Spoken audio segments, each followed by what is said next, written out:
Hi, I'm Wynn Godbold, and I'm here to give you another Zap of Win.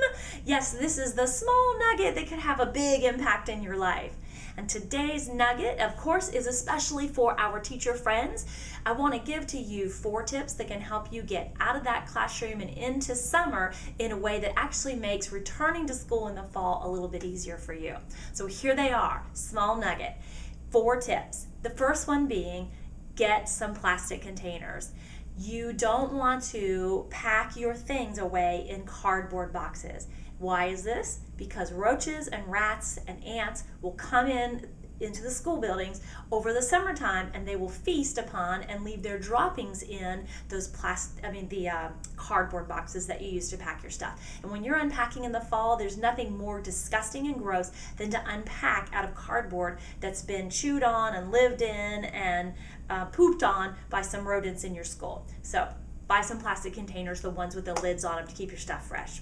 The second tip I have for you today is to handle each piece of paper only one time. So as you're going through your room and you are cleaning up and clearing out, when you pick up a piece of paper, look at that piece of paper and decide what are you going to do with it on the spot. If it's a task you need to do, such as call a parent, do it right then. If it is something that you want to keep or make one copy of, then get that done right at that moment, and then decide, where does this paper go? Does it need to be filed? Is it to be recycled? Is it to be put into a packed box to go home? To go away for the summertime. Whatever that is, make the decision and follow through. That's one of the best ways I know to start getting some momentum going to really clear things out in your room. That also works for if you have big books, reading materials, math manipulatives, social studies or science experiment pieces, magnifying glasses. When you pick them up that first time, decide right then and there, where do they go for the summer escape? And don't be putting them from this table to that table, and then I'll move them from over here to over there because I'm going to pack over there next. No, make a decision, follow through, build yourself some cleaning and packing momentum. The third, I believe we're on the third tip, right? So we're going to pack in plastic, we're going to handle everything one time.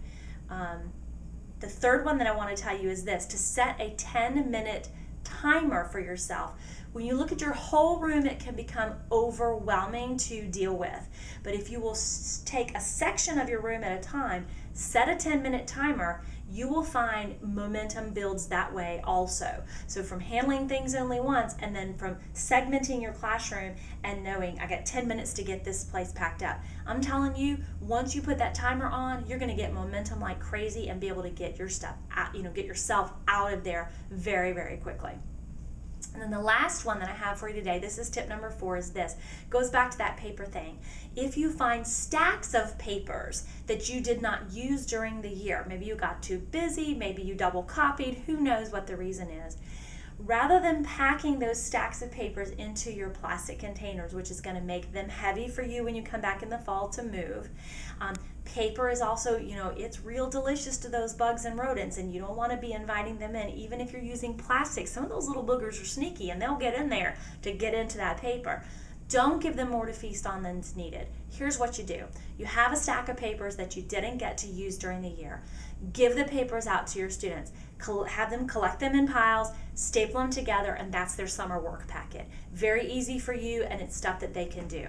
Now, I can hear some of you right now saying, my kids won't do a summer work packet. Well, they certainly won't if you don't give them one, right? But if you at least give them a packet of papers, there's a chance that maybe 1 or 2 will get done, or maybe some people really will love it and they'll really take advantage of doing that work. Whatever you do, encourage your kids to do this work, to have some fun, keep their skills up, and to remember and recycle the papers when they are finished with them. So you're setting an expectation that they'll do some of the work and have fun remembering what a great time you've had learning together during the year, but you also don't have to feel guilty about them going into the trash because you're going to encourage your kids to recycle.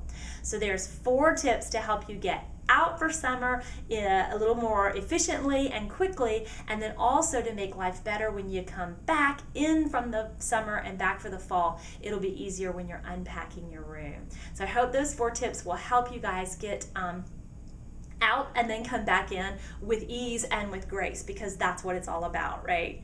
Y'all have a great week, and I will see you again real soon for another Zap of Win! Leadership 2015 is happening this summer. Registration is now open. To find out all the details, simply go to howtobeagreatteacher.com and click on the Leadership Retreat. We will see you in Myrtle Beach.